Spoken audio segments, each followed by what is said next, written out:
She cut me down over a junkyard car, so I set a quiet counterattack. By dessert on Sunday, the room went silent and her veneer started cracking. The garage door groaned open that Tuesday morning, revealing what I thought was just another ordinary day. I climbed into my 2018 Honda CR-V, the same reliable vehicle that had carried me through countless errands, doctor appointments, and weekly grocery runs for the past 6 years. The leather seats still smelled faintly of the vanilla air freshener Sarah had given me last Christmas, back when things between us were different, back when she still pretended to care about the thoughtful gifts I gave her family. I was heading to Michael and Sarah's house to drop off the birthday present I'd carefully selected for my granddaughter Emma's 7th birthday party. A hand-painted jewelry box I'd found at that little antique shop downtown, the one with intricate flowers carved into the mahogany lid. Emma loved collecting little treasures, and I knew she'd adore having a special place to keep them safe. What I didn't know was that I was about to witness something that would change everything between my son's wife and me forever. Something that would reveal her true character in the most shocking way possible. By the time I left their driveway 20 minutes later, I would understand exactly what kind of person Sarah really was. And more importantly, I'd know exactly what I needed to do about it. But before we dive into what happened that morning, let me paint you the full picture. Because what Sarah did wasn't just cruel, it was calculated. And the way this story unfolds, well, let's just say she got exactly what she deserved, but probably not in the way she expected. My name is Margaret Chen, and I'm 72 years old. I've been a widow for 8 years now, ever since my husband David passed from a sudden heart attack. Those first few years after losing him were the hardest of my life. David and I had been married for 38 years, and suddenly I was navigating everything alone. The house felt too big, too quiet, too empty without his laughter filling the rooms we'd shared for decades. That's when Michael, my only son, started insisting I move closer to his family. He and Sarah had just bought their dream house in Westfield, a beautiful suburban neighborhood with tree-lined streets and perfectly manicured lawns. They had 2 children, Emma and little Jake, and Michael painted this picture of grandparents' Sunday dinners and holiday gatherings where I'd be surrounded by family. It sounded perfect. After years of loneliness, the idea of being close to my grandchildren, of having a real purpose again, made my heart sing.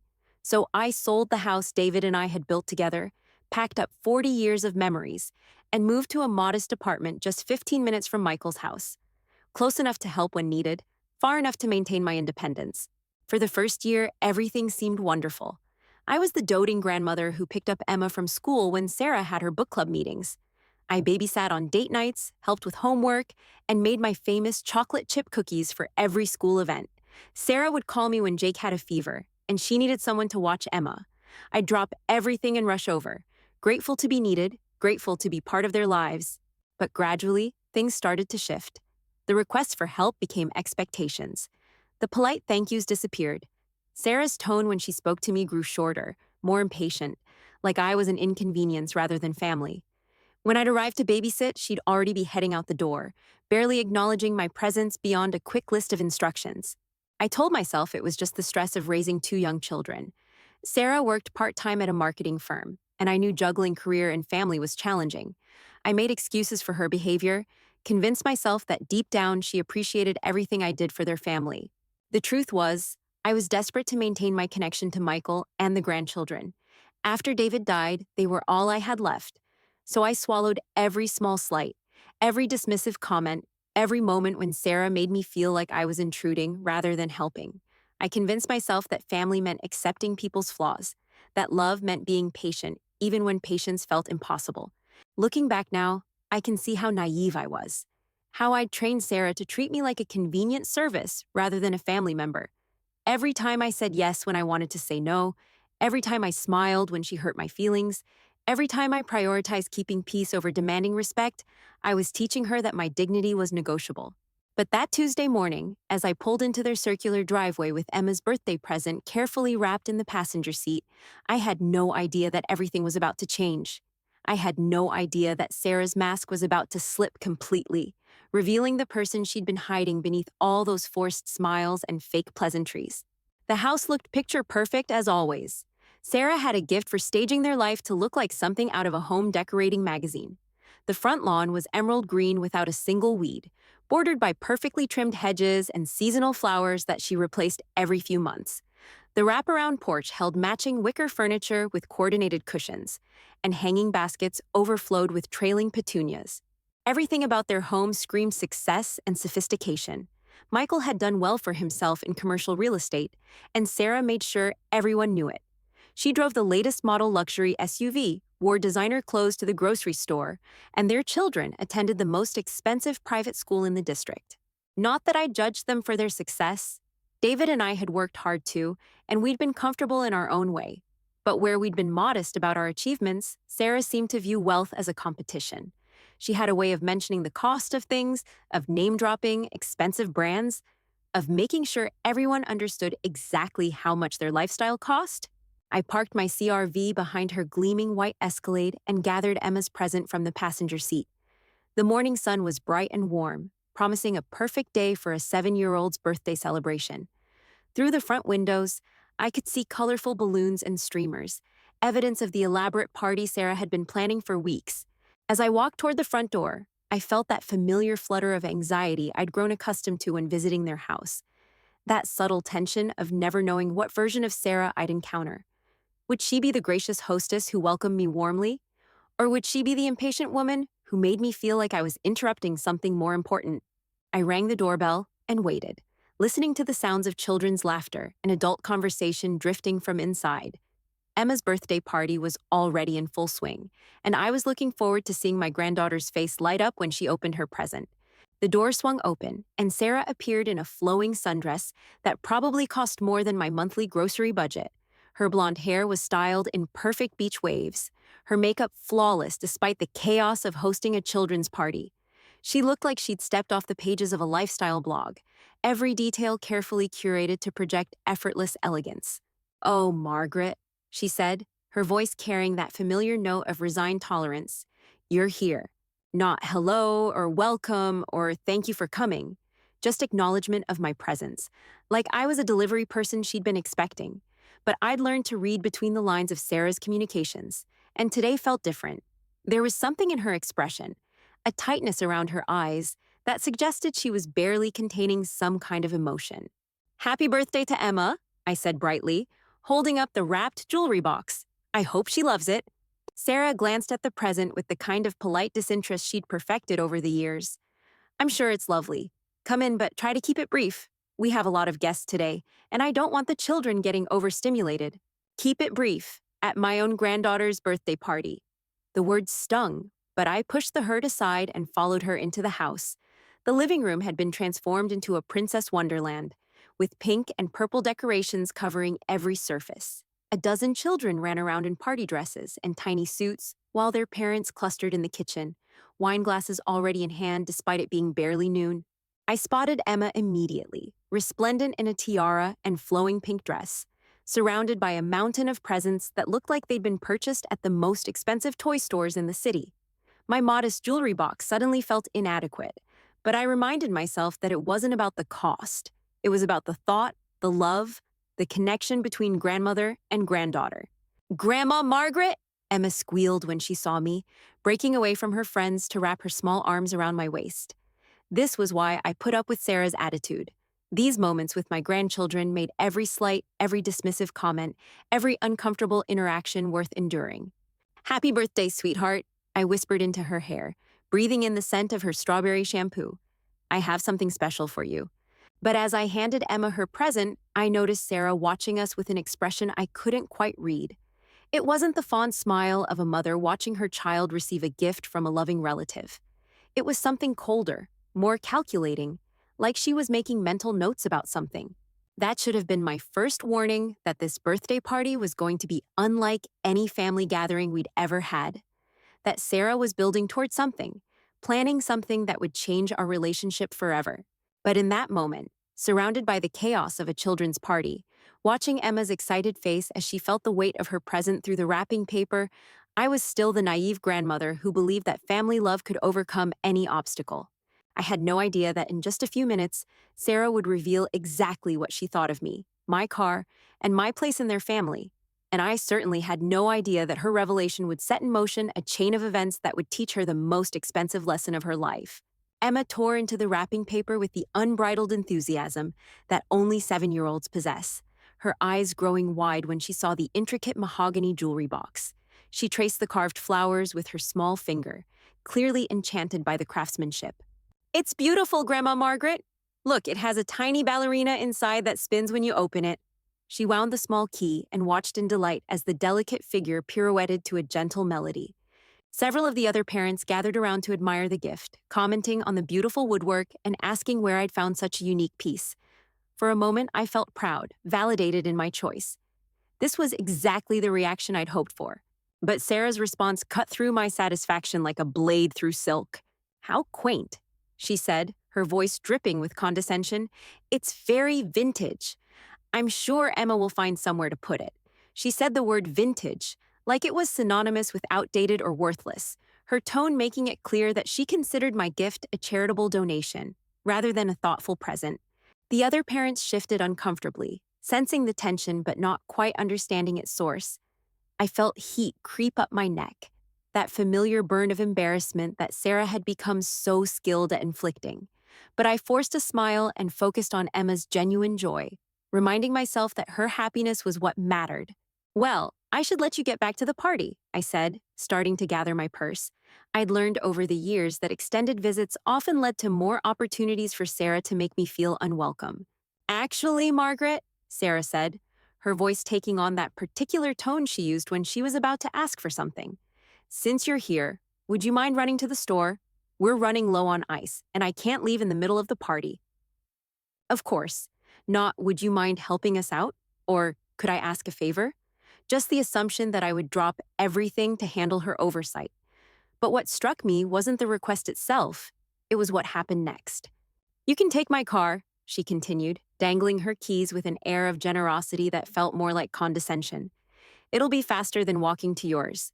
That's when I realized she hadn't actually seen my car yet. I'd parked behind her Escalade, and the circular driveway meant my CRV was partially hidden from the house's main windows. Sarah had no idea what I was driving. "That's okay," I said politely. "My car is right here. It'll just take a few minutes." Sarah followed me toward the front door, chattering about party logistics and the challenges of hosting 12 children. But as we stepped onto the porch, her voice died mid-sentence. She'd spotted my Honda CRV, and her expression transformed into something I'd never seen before. Pure, undisguised contempt. "Margaret," she said slowly, her voice carrying a tone I'd never heard her use, "please tell me you didn't drive that thing to my daughter's birthday party." I looked at my car, trying to see it through her eyes. Yes, it was 6 years old. Yes, it had a few minor dings from parking lot encounters. But it was clean, well-maintained, and completely reliable. It had served me faithfully through every season, every errand, every emergency. "It's a good car, Sarah. It's never given me any trouble." She laughed then, not a polite chuckle or an amused giggle, but a harsh, mocking sound that carried across the perfectly manicured lawn. Several of the party guests who'd spilled onto the porch turned to see what was so funny. "Good car?" Sarah's voice rose with each word, her laughter becoming more pronounced. "Margaret, that's a soccer mom minivan from 2018. Do you have any idea how that looks parked in front of our house? What our neighbors are going to think?" The words hit me like physical blows. I could feel the stares of the other parents, could see the mixture of embarrassment and curiosity on their faces. Some looked away, uncomfortable with witnessing such a public humiliation.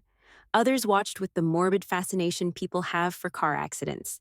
"Sarah, please," I said quietly, hoping to diffuse the situation before it escalated further. "It's just a car." But Sarah was just getting started. Something had unleashed itself in her, some long-suppressed disdain that was now pouring out unchecked. "Just a car?" She gestured dramatically toward my CRV like it was evidence in a criminal trial. "Margaret, I drive a 2024 Cadillac Escalade. Michael drives a BMW X5. We live in Westfield Heights where image matters. And you show up to my daughter's birthday party in a vehicle that belongs in the parking lot of a discount grocery store." Each word was carefully chosen to inflict maximum damage, delivered with surgical precision to destroy my dignity in the most public way possible. I could feel my face burning with shame, could hear the whispered conversation starting among the other guests. "I think my car is perfectly fine," I managed, though my voice came out smaller than I intended. Sarah's laughter reached a new peak of cruelty. "Perfectly fine. Margaret, That car is what people buy when they've given up on life. When they've accepted that mediocrity is good enough. It's the automotive equivalent of surrender. She paused, looking around at her audience of horrified party guests, clearly enjoying having a captive crowd for her performance. Do you know what I told Michael when he said you were moving closer to us? I said, I hope your mother understands that we have standards to maintain. And then you show up to important family events in a vehicle that screams, I shop at thrift stores and clip coupons. The silence that followed was deafening. Even the children had stopped playing, sensing that something significant was happening on the porch. I could see Emma through the window, her little face pressed against the glass, confusion clouding her features as she watched her grandmother being publicly eviscerated by her mother. Sarah, one of the other mothers said softly, clearly uncomfortable with the direction this had taken. Maybe we should— No, Jennifer, Sarah cut her off, her voice sharp with authority. I think it's important that everyone understands something here. This is what happens when people don't recognize their place in the social hierarchy. When they think that showing up is enough, regardless of how inappropriate their presence might be. She turned back to me, her eyes glittering with a malice I'd never seen before. Margaret, I've been patient with you for years. Patient with your outdated clothes, your bargain hunting mentality, your complete inability to understand that presentation matters. But this, she gestured again toward my car, this is where I draw the line. You cannot continue to embarrass our family with your refusal to maintain even basic standards. The words kept coming, each one more devastating than the last. Sarah had clearly been storing up these grievances for years, and now she was unleashing them all at once, using my car as the catalyst for expressing every resentment she'd been harboring. Do you know what the neighbors are going to say when they see that eyesore in our driveway? Do you understand how this reflects on Michael's professional reputation? He works in commercial real estate, Margaret. Image is everything in his business, and you're sabotaging his success with your determination to live like someone who's given up. I stood there, frozen by the sheer viciousness of her attack, unable to process how quickly this had escalated from a simple birthday party visit to a public character assassination. The woman I'd been trying so hard to please, the daughter-in-law I'd bent over backward to accommodate, was revealing her true feelings about me in the most humiliating way possible. But what happened next would prove that Sarah had made the biggest mistake of her life. Because while she was busy destroying my dignity in front of a dozen witnesses, she was also revealing something about herself that would come back to haunt her in ways she never could have imagined. You see, what Sarah didn't know was that my seemingly modest Honda CR-V was about to become the instrument of her own downfall. And the lesson she was about to learn would cost her far more than the price of any luxury vehicle she'd ever owned. But what Sarah didn't realize in that moment of cruel triumph was that she'd just made a catastrophic error. Because while she stood there, publicly humiliating me in front of her carefully curated social circle, she was about to discover that appearances can be devastatingly deceiving. You see, there was something about my 2018 Honda CR-V that Sarah didn't know. Something that would turn her moment of superiority into the most expensive mistake of her privileged life. But I'm getting ahead of myself. Let me tell you exactly what happened next, because the way this unfolded was nothing short of poetic justice. As Sarah's laughter echoed across the perfectly manicured lawn, I felt something inside me shift. Not break, not crumble, but crystallize into something harder and more focused than I'd felt in years. The hurt was still there, sharp and immediate, but underneath it was growing something I hadn't experienced since David died. Purpose. You're absolutely right, Sarah, I said quietly, my voice steady despite the storm raging in my chest. Image does matter, and you've just shown everyone here exactly who you really are. Her laughter faltered slightly, but she recovered quickly, emboldened by her audience and drunk on her own cruelty. Oh, Margaret, don't try to turn this around. Everyone can see exactly what's happening here. You're embarrassed because you finally got called out for your complete lack of standards. She gestured grandly toward the assembled parents, most of whom were now studying their shoes or finding sudden interest in their wine glasses. I mean, look around you. Do you see anyone else here who would show up to a child's birthday party in a vehicle that belongs in a junkyard? That's when Jennifer Morrison, a soft-spoken woman I'd met at a few school events, cleared her throat uncomfortably. Sarah, I think maybe— What, Jennifer? You think I'm being too harsh? Sarah's voice took on that particular edge she used when she felt challenged. Look, I know everyone here is too polite to say it, but somebody needs to tell Margaret the truth. This is Westfield Heights, not some strip mall in the suburbs. We have standards here. She turned back to me, her face flushed with the excitement of someone who'd finally found an outlet for years of suppressed disdain. Margaret, I've tried to be patient with you. I really have. When you wear those discount store outfits to school events, I bite my tongue. When you bring homemade cookies instead of ordering from the bakery everyone else uses, I smile and pretend it's charming. But this car situation is where I draw the line. The other parents were shifting uncomfortably now, clearly recognizing that Sarah had crossed from social correction into something much uglier. But she was too intoxicated by her own performance to notice the changing mood of her audience. Do you know what Michael's colleagues are going to think when they see that eyesore parked in front of our house? Do you understand how this affects his professional reputation? Image matters in commercial real estate, Margaret. Everything matters: the clothes you wear, the car you drive, the way you present yourself to the world. I could see Emma's face in the window, her small features twisted with confusion as she watched her mother attack her beloved grandmother. That sight sent a fresh wave of anger through me, but I kept my voice level. I understand perfectly, Sarah. You're worried about what people will think. Exactly. She seemed relieved that I was finally grasping her point. Finally, you get it. Look, I'm not trying to be mean, but someone needs to explain reality to you. In neighborhoods like this, perception is everything. When you show up in a car that screams, "I've given up on life," it reflects on all of us. She paused dramatically, clearly enjoying having a captive audience for her lecture on social hierarchy. I mean, what's next? Are you going to start shopping at garage sales and wearing clothes from thrift stores? Are you going to show up to Emma's school events looking like someone who can't afford to maintain basic standards? The irony was so perfect, I almost smiled. Because what Sarah didn't know was that I could afford to maintain any standards I wanted. What she didn't know was that the car she was mocking so viciously was actually worth more than her precious Escalade. What she didn't know was that she just publicly humiliated herself in front of everyone who mattered to her social standing. But I wasn't ready to reveal that information yet. Not here, not now, not in front of Emma's birthday party guests. Sarah had chosen the time and place for this confrontation, but I would choose the time and place for her education. You know what, Sarah? I said, pulling my car keys from my purse with deliberate slowness. You're absolutely right about image mattering, and you've just given me a very clear picture of exactly who you are. Something in my tone must have penetrated her euphoria, because her expression flickered for just a moment. But she recovered quickly, too committed to her performance to back down now. Good. I'm glad we finally understand each other. Maybe now you'll consider upgrading to something more appropriate for someone associated with our family. Something that won't embarrass Michael at his company events. I walked toward my car, very aware of the audience watching this exchange unfold. Every step felt deliberate, purposeful, like I was walking toward something important rather than away from something painful. Oh, I'll definitely be making some changes, I said, opening my driver's door. Thank you for being so honest about how you really feel, Sarah. It's been incredibly enlightening.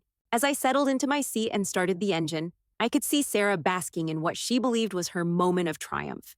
She'd finally put the embarrassing mother-in-law in her place, finally established the social boundaries she'd been wanting to enforce for years. But as I backed out of their driveway, I was already planning my next move. Because Sarah had just made the most expensive mistake of her life, and she didn't even know it yet. The drive back to my apartment passed in a blur of righteous anger and growing determination.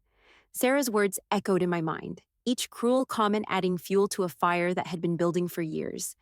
But underneath the hurt and humiliation was something else entirely, a sense of clarity I hadn't felt since David died. For years, I'd been trying to earn Sarah's approval, bending myself into impossible shapes to fit into her vision of what a proper mother-in-law should be. I'd swallowed countless small humiliations, made excuses for her behavior, convinced myself that family meant accepting people's flaws. But what had happened at Emma's birthday party wasn't about flaws, it was about character. And Sarah had just shown me exactly who she really was, underneath all that designer clothing and carefully curated social media presence. Back in my apartment, I sat at my kitchen table with a cup of tea and my laptop, my hands surprisingly steady as I began making phone calls. The first was to my financial advisor, Patricia Chen, who'd been managing my investments since David passed away. Margaret, how lovely to hear from you. How are you doing? I'm doing very well, Patricia. I need to discuss some changes to my investment strategy. We talked for nearly an hour about liquidating certain positions, about moving money around, about preparations I needed to make for what was coming next. Patricia asked few questions, but I could hear the curiosity in her voice. In 8 years of working together, I'd never made requests like these. The second call was to my attorney, Robert Martinez, who'd handled David's estate and had become something of a family friend over the years. Margaret, what can I do for you today? Robert, I need to discuss some estate planning changes. Specifically, I need to understand my options regarding gifts to family members.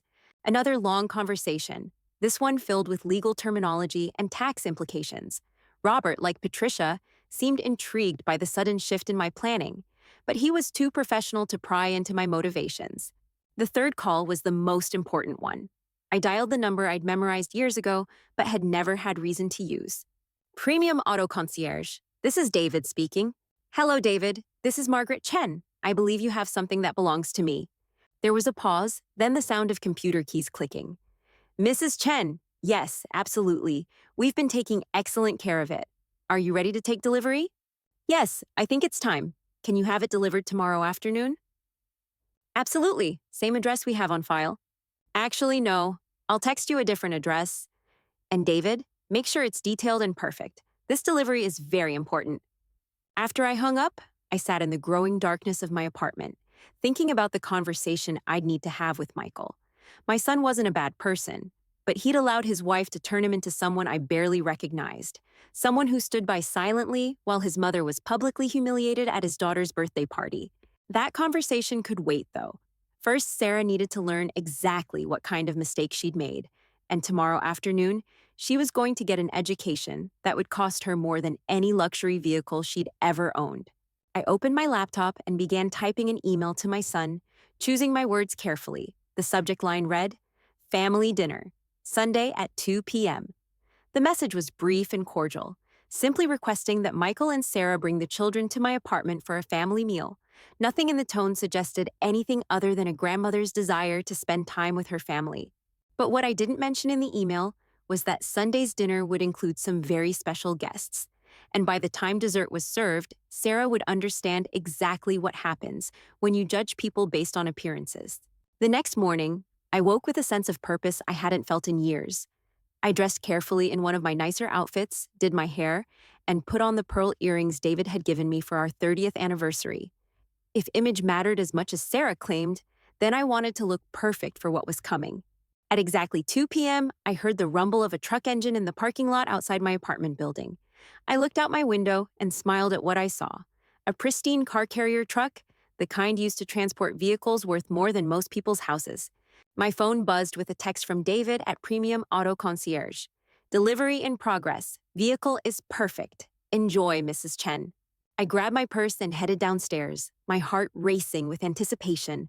The delivery driver, a professional-looking man in a crisp uniform, was already lowering the ramp when I approached. Mrs. Chen, I need to verify your identity and get a signature. I handed him my driver's license and watched as he checked it against his paperwork.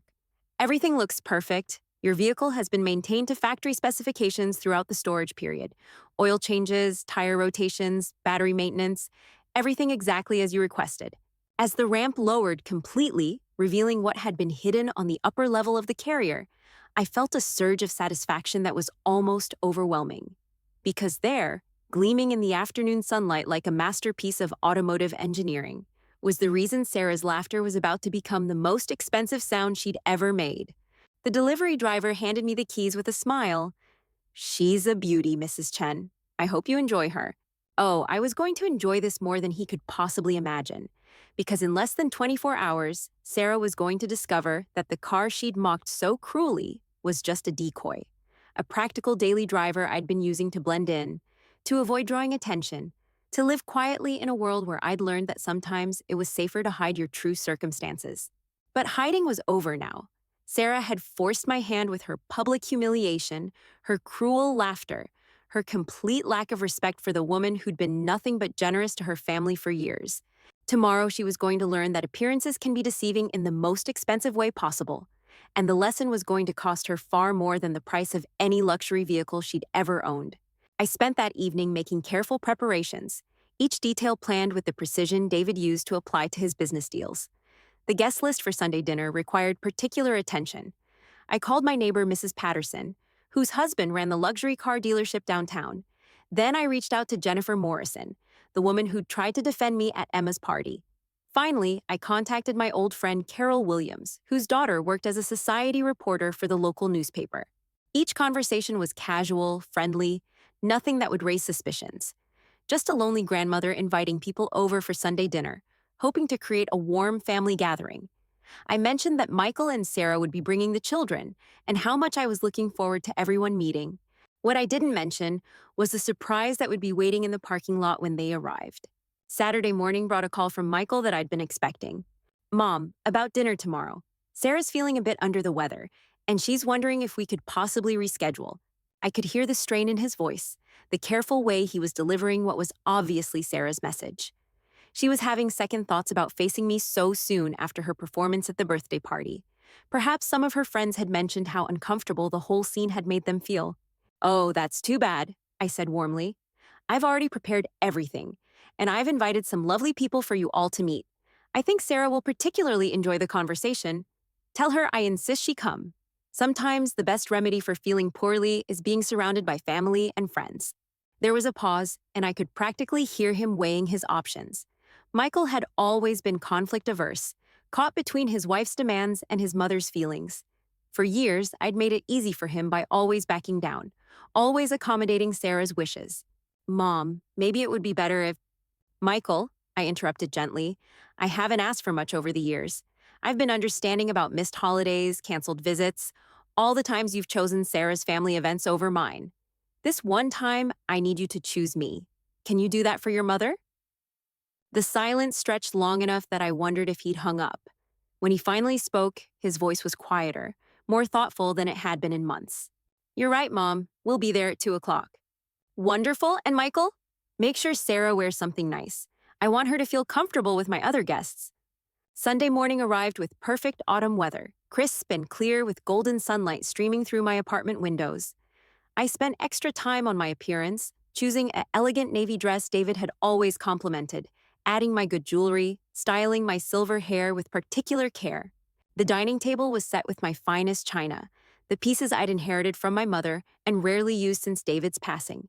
Crystal wine glasses caught the light, and fresh flowers from the florist created centerpieces that would have impressed even Sarah's exacting standards. At 1:30, my first guests began arriving. Mrs. Patterson came with her husband Bill, both of them curious about the family dinner I'd described. Jennifer Morrison brought a bottle of wine and genuine warmth, clearly hoping to smooth over any lingering tension from the birthday party incident. Carol Williams arrived with her daughter Rebecca, the society reporter, who seemed delighted to be included in what I described as an intimate family gathering. "Margaret, your apartment looks absolutely lovely," Carol said, admiring the way I'd arranged everything. "And those flowers are gorgeous. You always did have such elegant taste." I smiled, accepting the compliments while checking my watch. 5 minutes until Michael and Sarah were due to arrive. 5 minutes until Sarah discovered that her cruel laughter had set in motion consequences she never could have imagined. The knock came at exactly 2 p.m. Michael's punctuality had always been one of his better qualities, inherited from his father's respect for other people's time. I opened the door to find my son holding Emma's hand, while Jake clung to Sarah's designer handbag. Sarah had clearly made an effort with her appearance, wearing what I recognized as an expensive wrap dress and heels that probably cost more than most people's monthly rent. Her makeup was flawless, her hair styled in those effortless waves that actually required considerable effort to achieve. "Mom," Michael said, leaning in to kiss my cheek, "the apartment looks beautiful." "Thank you, sweetheart. Come in, everyone. I have some wonderful people I want you to meet." As they entered, I watched Sarah's expression shift from polite resignation to surprise as she took in the other guests. She recognized Jennifer from the birthday party, of course, but the others were clearly unexpected. Her social instincts kicked in immediately, scanning faces and clothing to assess the social status of each person present. "Sarah, I'd like you to meet my dear friend Carol Williams and her daughter Rebecca, who writes for the society pages, and this is Bill and Helen Patterson. Bill owns Patterson Luxury Motors downtown." I could see Sarah's mental calculations shifting as she processed this information. A society reporter and a luxury car dealer were exactly the kind of connections she valued, the sort of people who could enhance rather than diminish her social standing. "How lovely to meet you all," Sarah said, her voice taking on that particular warmth she reserved for people she considered worthy of her attention. Margaret, you didn't mention you had such distinguished friends? Oh, there's a lot about me you don't know, dear, I replied, guiding everyone toward the living room. I thought it was time to remedy that. We spent the next hour in pleasant conversation, Sarah gradually relaxing as she found herself in what felt like familiar social territory. She discussed her children's private school with Rebecca, debated wine selections with Carol, and showed genuine interest when Bill mentioned some of the high-end vehicles his dealership specialized in. You know, Sarah said to Bill during a lull in conversation, Michael and I have been considering upgrading my Escalade, something even more luxurious, if you know what I mean. Image is so important in our neighborhood. Bill nodded politely, though I caught him glancing at me with a slightly puzzled expression. Of course, we carry several brands that might interest you. Bentley, Maserati, some beautiful German engineering. Exactly the sort of thing we're looking for, Sarah continued, warming to her theme. We believe in surrounding ourselves with quality. In fact, just yesterday, I was explaining to Margaret here about the importance of maintaining proper standards. The temperature in the room seemed to drop several degrees. Jennifer shifted uncomfortably in her chair, clearly remembering the birthday party scene. Rebecca, the reporter, looked up from her wine glass with sudden interest. Oh, Carol said carefully, what sort of standards? Sarah, oblivious to the warning signs around her, launched into what was clearly a rehearsed speech about social expectations and appropriate behavior.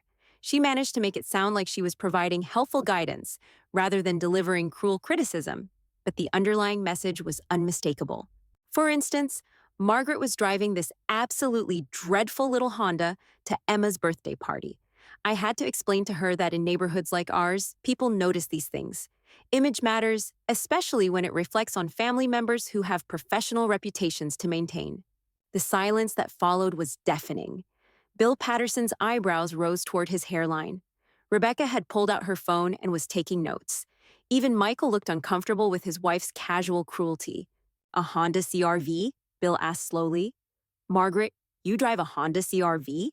I do, I confirmed, meeting his eyes steadily, though I'm thinking of making a change. Sarah laughed, the same harsh sound that had echoed across her lawn 2 days earlier. Finally! I was beginning to think you'd never recognize how inappropriate that vehicle was for someone associated with our family. That's when I stood up, smoothing my dress and walking to the window that overlooked the parking lot. Sarah, dear, would you mind coming here for a moment? I have something to show you. She rose gracefully, clearly expecting to see whatever modest replacement vehicle I'd managed to acquire. The other guests followed, curiosity evident on their faces as we gathered around the large window. There, I said, pointing down to the parking lot where a gleaming vehicle sat in the spot closest to the building. What do you think of my new car? Sarah looked down, and I watched her face transform as she processed what she was seeing.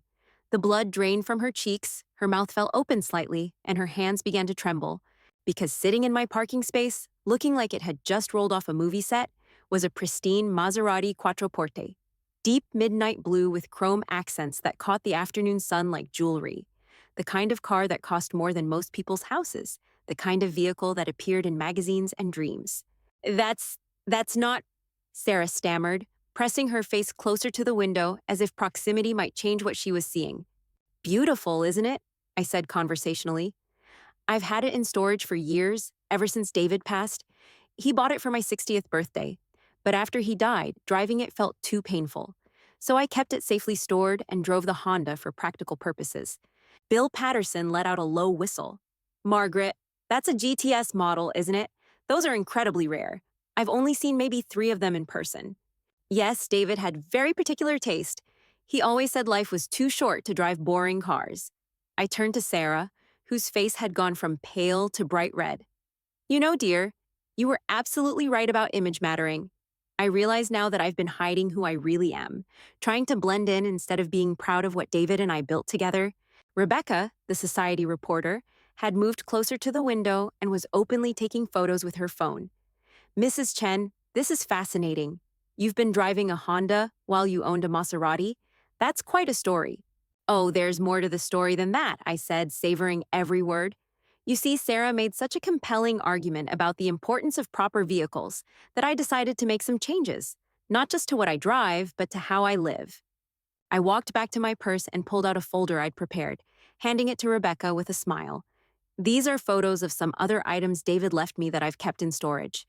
I think your readers might find them interesting.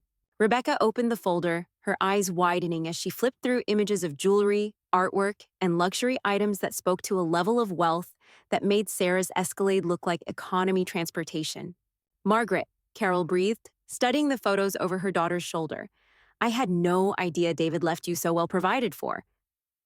He was a very successful man who believed in taking care of his family. But after he died, I chose to live quietly, modestly. I thought it was more appropriate for a widow to blend in rather than stand out. I glanced at Sarah, who looked like she might be sick. But my daughter-in-law helped me realize that hiding my true circumstances was a mistake. Michael had gone very quiet, understanding beginning to dawn on his face as he processed the implications of what was unfolding. Emma and Jake were pressed against the window, marveling at the beautiful car below. "Grandma, is that really yours?" Emma asked with wonder. "It is, sweetheart. Your grandfather bought it for me because he said every beautiful woman deserves a beautiful car." I smoothed her hair gently.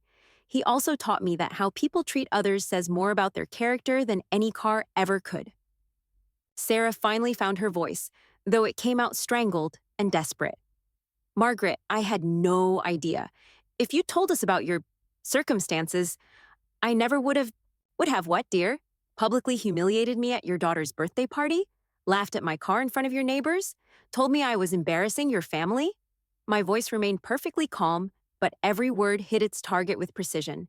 The room had gone completely silent, except for the sound of Rebecca's fingers typing notes into her phone. This was exactly the kind of story that made social media gold, especially in a community where everyone knew everyone else's business. "I think," I continued, "that you revealed exactly who you are, Sarah. And now I'm simply returning the favor." Sarah's carefully constructed social facade was crumbling in real time. The woman who'd been so confident about image and standards was discovering that she'd just publicly attacked someone who owned more luxury items than she'd ever dreamed of possessing. But the real lesson was just beginning. Because what Sarah didn't know yet was that her cruelty had set in motion consequences that would extend far beyond one embarrassing afternoon. The education she was about to receive would cost her more than money. It would cost her everything she'd spent years building, one carefully calculated social connection at a time. But what happened next would cement Sarah's downfall in ways she couldn't have imagined. Because as we all stood there, watching her process the magnitude of her mistake, my phone rang with perfect timing. "Excuse me for just a moment," I said, glancing at the caller ID with a smile. "This is important." The voice on the other end belonged to Marcus Thompson, the president of Westfield Heights Country Club, the same exclusive club where Sarah had spent years trying to gain membership. "Margaret, I hope I'm not interrupting anything important. I wanted to personally invite you to rejoin our club. We've been reviewing inactive memberships, and frankly, we'd be honored to have you back. Your late husband David was such a valued member, and we've missed your presence." I could feel Sarah's eyes boring into me as I responded warmly. "Marcus, how thoughtful of you to call. Yes, I think it's time I became more active in the community again. David always said I should maintain our social connections." When I hung up, the silence in the room was deafening. Sarah's face had cycled through several shades of red, and I could practically see her mental calculations spinning out of control. "The country club?" she whispered. "You're a member of Westfield Heights Country Club?" "Former member," I corrected gently. "David and I joined when it first opened 25 years ago. Charter members, actually. But after he passed, I let my membership lapse. It didn't seem important anymore." I paused, letting that sink in. "Until now." Bill Patterson chuckled softly. "Margaret, charter membership at Westfield Heights? Do you have any idea what those memberships are worth now?" "Several $100,000, I believe," I said casually, though money was never the point. David chose that club because he believed in building community connections. Sarah made a sound that might have been a whimper. She'd been trying to gain admission to Westfield Heights for 3 years, despite the waiting list and astronomical fees. The same club where I'd been offered immediate reinstatement with a phone call. Rebecca looked up from her note-taking with barely concealed excitement. "Mrs. Chen, this is quite a story. A modest widow who's actually one of the wealthiest women in the community, driving a practical car while owning luxury vehicles, living quietly while holding charter membership to the most exclusive club in the area." "It's not about wealth, dear," I said, settling back into my chair. "It's about character. David taught me that how you treat people when you think they can't help you reveals who you really are inside. The weight of that statement settled over the room like a blanket. Everyone understood exactly what I was implying and who those words were directed toward. Michael finally spoke, his voice heavy with realization. Mom, I'm so sorry. I should have defended you at the party. I should have stopped Sarah from showing her true colors, I interrupted gently. Sometimes people need to reveal themselves completely before we can see them clearly. Sarah tried one last desperate gambit. Margaret, surely we can work this out privately. Family disagreements shouldn't become public spectacles. But Rebecca was already typing, her fingers flying across her phone screen. Actually, Mrs. Chen, would you be willing to be featured in our Hidden Gems series? We profile community members whose stories might surprise people. This would be perfect. I think that would be lovely, I agreed. It's time I stopped hiding who David and I really were. As the afternoon progressed, Sarah grew quieter and quieter, while the other guests became increasingly animated. Carol shared stories about David's business acumen that I'd forgotten. Bill discussed the rarity of my Maserati and its current market value. Jennifer apologized repeatedly for not speaking up more forcefully at the birthday party. I knew what Sarah was doing was wrong, Jennifer admitted, but I didn't realize the full extent of how inappropriate her behavior was. By the time dessert was served, Sarah looked like she wanted to disappear entirely. Her phone had been buzzing constantly, probably with messages from friends who were already seeing Rebecca's social media posts about the mysterious wealthy widow in their midst. Sarah, I said as we prepared coffee, I want you to understand something important. This isn't about revenge or embarrassment. This is about respect. She looked up at me with something that might have been hope. For years, I've watched you judge people based on appearances. You've dismissed me, ignored my feelings, and treated me like an inconvenience. But the truth is, I chose to live modestly because David taught me that real class isn't about what you own. It's about how you treat others. I poured coffee into delicate china cups, each movement deliberate and graceful. You laughed at my car because you assumed it represented my worth as a person. You mocked my gifts because they weren't expensive enough for your standards. You excluded me from family events because you were embarrassed by what you thought I represented. Sarah's eyes filled with tears, but I wasn't finished. What you never understood is that I could have shown up to Emma's party in that Maserati. I could have worn jewelry worth more than your house. I could have made it clear from day one exactly who you were dealing with. But I chose not to, because I wanted to see who you really were when you thought I was just a lonely widow with no power to affect your life. The room was completely silent now, everyone understanding that they were witnessing something significant. And you showed me exactly who you are, Sarah. You're someone who kicks people when they're down, someone who judges worth by wealth and treats family members like disposable conveniences, someone who raises her children to believe that money matters more than kindness. I set down my coffee cup with a gentle clink against the saucer. So yes, dear, image does matter, and the image you've created of yourself is going to follow you for a very long time. As the guests prepared to leave, Rebecca approached me one final time. Mrs. Chen, the story will run in Tuesday's edition, but I wanted to ask, do you have any advice for people who might be dealing with similar family situations? I considered the question carefully, aware that Sarah was listening to every word. I think people should remember that kindness is always a choice, regardless of circumstances. And those who choose cruelty often discover that their victims weren't as powerless as they appeared. After everyone left, Michael lingered with the children while Sarah waited in the car. My son looked older somehow, worn down by the weight of what he'd witnessed. Mom, I don't know how to fix this. You can't fix it, sweetheart. Sarah made her choices, and now she has to live with the consequences. The question is, what choices you're going to make going forward? He nodded slowly, understanding that his marriage would never be the same after today. Sarah's mask had been permanently removed, and everyone in their social circle would soon know exactly who she really was. The children can visit anytime, I added softly. They shouldn't suffer because their mother forgot how to treat family with respect. As I watched them drive away in their expensive cars toward their expensive house, I felt something I hadn't experienced in years, complete peace with who I was and what I'd accomplished. David's voice seemed to whisper in the evening air. Well done, my love, well done. The next morning brought exactly what I'd expected. My phone rang early with calls from old friends who'd seen Rebecca's article online. The story had gone viral on social media, shared hundreds of times with comments ranging from admiration for my grace to outrage at Sarah's behavior. By noon, Sarah's carefully curated social media presence had been flooded with comments from people who'd recognized her from the story. Her Instagram posts about luxury items and exclusive events now looked different in the context of her cruelty to a family member she'd assumed was beneath her station. The country club called to expedite my membership renewal. The luxury car dealership offered to service my Maserati at no charge. Most importantly, Emma and Jake knocked on my door with Michael, asking if they could spend the afternoon with Grandma Margaret and see her beautiful car up close.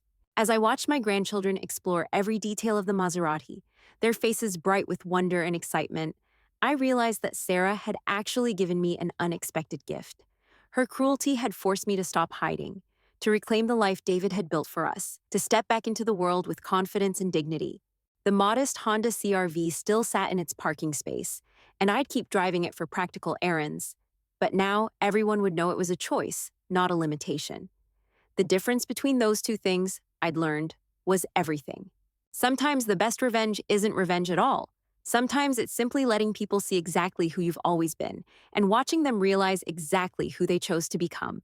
If you like this story, please like this video, subscribe to the channel, and share your thoughts in the comments below. Click the video on your screen to watch another story about family drama and unexpected justice. Thank you for watching.